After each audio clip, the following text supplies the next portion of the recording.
It's Friday, 28th of November, 2025. Happy Friday to you. Welcome back to your news update on Blip Brief. Crisp, but almost everything updated every weekday. And what a powerful close to the week we saw on the markets. A really strong one. Absolutely. India's benchmark indices, they scaled impressive all-time highs yesterday. Finally. Exactly, finally. It puts a period on what had been a really grueling 14-month consolidation period. So, investors are definitely breathing a sigh of relief. And that rally, it wasn't just random, was it? It had some specific fuel. Oh, not at all. The key factor seems to be the cooling of foreign institutional investor selling. FIIs have been, well, net sellers for so much of this year. They have, so even a slight shift in that trend provides immense support. But, and this is important, this optimism is delicate. It is, especially when you think about the volatility we're still, digesting. Right. We saw market cap erosion equivalent to, well, staggering amounts. Mm. Previous sessions wiped out an estimated RS 7 lakh crore in just 2 days. 2 days. So while we are at all-time highs, that fragility is very real. It is. The buoyancy is there, supported by that FII cooling, yes, but also a dose of, let's say, cautious optimism around the stalled U.S.-India trade agreement. So hope is part of the pricing mechanism right now. Hope, not concrete deliverables. Exactly. But this market enthusiasm is only half the story, isn't it? Right. The other half is this unprecedented policy leverage the domestic data is giving the central bank. Well, the domestic policy picture is certainly stable, but the currency side, that remains under a bit of pressure. Okay. The rupee, it closed marginally down. It depreciated by about 0.04% against the U.S. dollar yesterday. And it's hovering around that pressure point, the 89.3050 mark. Right around there, yes. So why wasn't that movement more significant, especially with the history of FII selling? Because of active intervention.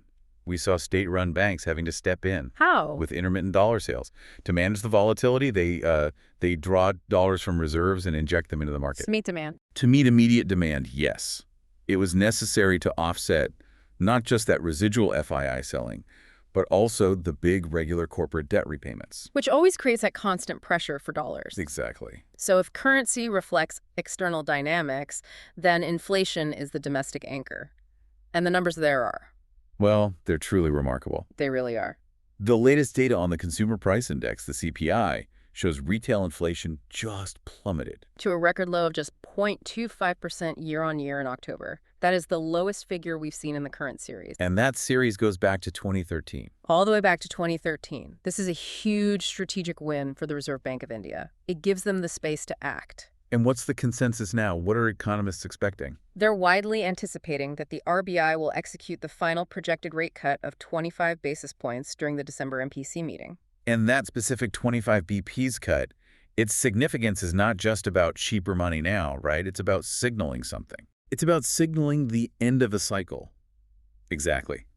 This cut is expected to set the terminal repo rate for this easing cycle at 5.25%. So the central bank is basically saying, we've achieved price stability, this is the floor for now, and we're moving into a wait-and-watch phase. That's the signal.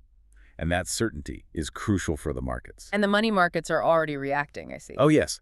Finance companies are rushing to lock in long-term debt right now, trying to secure those lower rates. They're betting that this December cut is at the end of the line before the window closes. It's a race to capture the lowest cost of capital. That's what's happening. Okay, so let's turn to geopolitics then. We need to address the uncertainty that seems to be capping sentiment. And that means we have to talk about the ongoing difficulty with the United States. The trade agreement. The trade agreement. The fact that it isn't finalized remains a significant drag, particularly for companies really reliant on U.S. sales. It's a huge headache, I imagine, because not getting those tariff reductions, which could be up to 50% on some exports, that directly hits your competitiveness. It does, and it dampens confidence. This friction means that geopolitical risk is explicitly priced into the valuations for companies with that significant U.S. exposure. So if the U.S. path is stalled, what's the strategic countermove? India is executing what analysts are calling the EU pivot. An aggressive pursuit of the FTA with the European Union. A comprehensive free trade agreement, yes. Yeah. And it's a massive diplomatic priority. Right. Both sides are working to get it done by the close of this calendar year. And this move is less about immediately replacing U.S. trade and more about securing long-term certainty. diversifying supply chains away from Washington. and anchoring India's future with one of the world's largest, most stable economic blocs. But even as India pivots outward, there are domestic constraints, right? A key hurdle seems to be agriculture. It is. The Parliamentary Standing Committee has strongly advised the government to, and I quote, firmly protect the interests of Indian farmers. Especially when it comes to U.S. imports like corn and soybean. That's the critical bottleneck. That commitment to protecting a key voting bloc and ensuring food security. It creates a fundamental hurdle for any real tariff liberalization with Washington. A classic trade-off between domestic protection and global market access. It is. But despite all this friction, India's overall export health is actually showing remarkable resilience. Really? Yes. If you combine merchandise and services, exports grew strongly over 4.8% during the April to October period this fiscal year. So the engine is still running even if the road is bumpy. The engine is running efficiently. Okay, let's shift focus to the corporate battlefield here at home. Specifically, the quick commerce wars. It's an intense fight. For that coveted #2 spot, we're seeing Swiggy, Instamart, and Zepto both eyeing the public markets. And we're talking about fundraisers that could total as much as Rs 15,000 crore. Wow, that's the price of speed and market share in India right now. It is. They are burning capital aggressively to dominate that last-mile delivery ecosystem. Because once you lock in those consumer habits, scale becomes defensible. Exactly. We also saw some major portfolio moves this week. The Adani Group is continuing its infrastructure focus, but in a really specific niche. Pilot training. Pilot training. They're acquiring a 72.8% stake in Flight Simulation Technique Center, or FSTC. Which makes strategic sense given their focus on ports and airports. It's vertical integration. It is. And on the other side of the coin, on divestment, the American appliance giant Whirlpool sold an 11.2% stake in its Indian unit. Through bulk deals. And Yeah. that's part of a broader global strategy for them, isn't it? It is. They've announced a plan to strategically reduce their shareholding down to about 20% globally. Now, let's turn to an infrastructure emergency that affects pretty much every professional in India's tech hub, Like Gulliver. the traffic. Yeah. The city's level of service, the LOS metric, has dropped below 10 kilometers per hour. Catastrophic. Anyone who's tried to get to a 10 a.m. meeting there knows exactly what that feels like. It's a critical failure point. And the state government has responded with a plan that seems to match the scale of the problem. A staggering, our 1.5 lakh crore investment plan to transform the city. And this is not just cosmetics. No, we're talking massive engineering. Huge projects like twin urban tunnels estimated to cost over 41,780 crore. And the R says 27,000 crore peripheral ring road.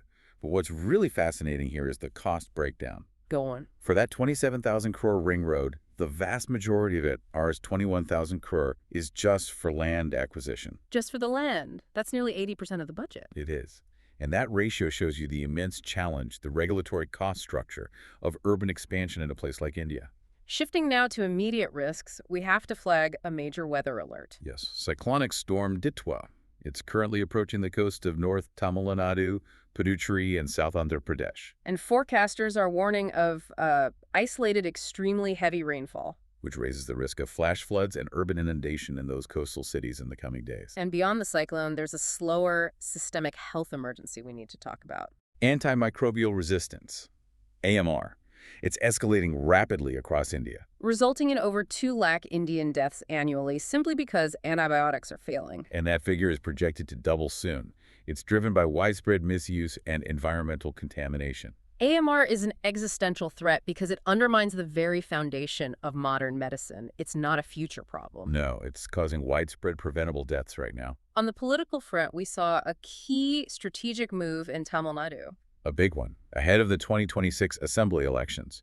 Former AIADMK Minister K.A. Sengatayan, a 9-time MLA, has joined actor Vijay's new party. TVK. Kamalaga Vetri Kazhagam, yes. And this isn't just another defection. This is a strategic acquisition of what? Organizational experience. Exactly. He brings decades of political heft, crucial grassroots infrastructure to what is, a fledgling party. It immediately positions them as a more serious contender. A much more serious contender. Okay, let's end this deep dive by moving from political maneuvering to scientific innovation. And a solution to one of the most durable plastic challenges known to modern chemistry. We are talking about Teflon. Yes, it's everywhere. Nonstick pans, coatings, and it's notoriously durable. The ultimate forever chemical. Because its chemical structure is just incredibly hard to break down without massive amounts of heat and energy. But researchers have found a simple, elegant, and low-energy solution. And how does that work? They use mechanical motion, basically grinding the material, and they combine it with sodium metal. And that simple process,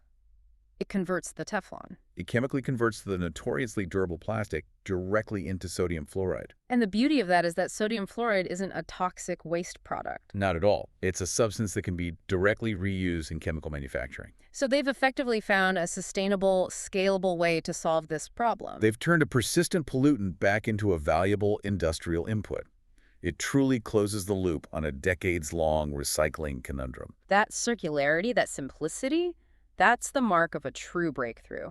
And that brings us to the end of today's deep dive. It does. As you head into the weekend, consider the critical tension we covered today. On one hand, you have the stabilizing effect of record low inflation, which gives the central bank policy space. But on the other, you have the urgent, immense structural costs of domestic infrastructure needs, like that Rs 21,000 crore land acquisition hurdle in Bengaluru that fundamentally challenge economic momentum. And that raises a really important question for you to mull over. Is that domestic policy stability, that 5.25% terminal rate, is that enough of an anchor to overcome the massive structural costs and the geopolitical headwinds from that stalled U.S. trade deal? The next few months will be defined by how those two powerful forces collide. It will indeed. And just before you go, a quick note. This deep dive commentary was put together using advanced AI. We always strive for accuracy, but please do cross-verify any crucial information yourself. Your informed decisions are what matter most.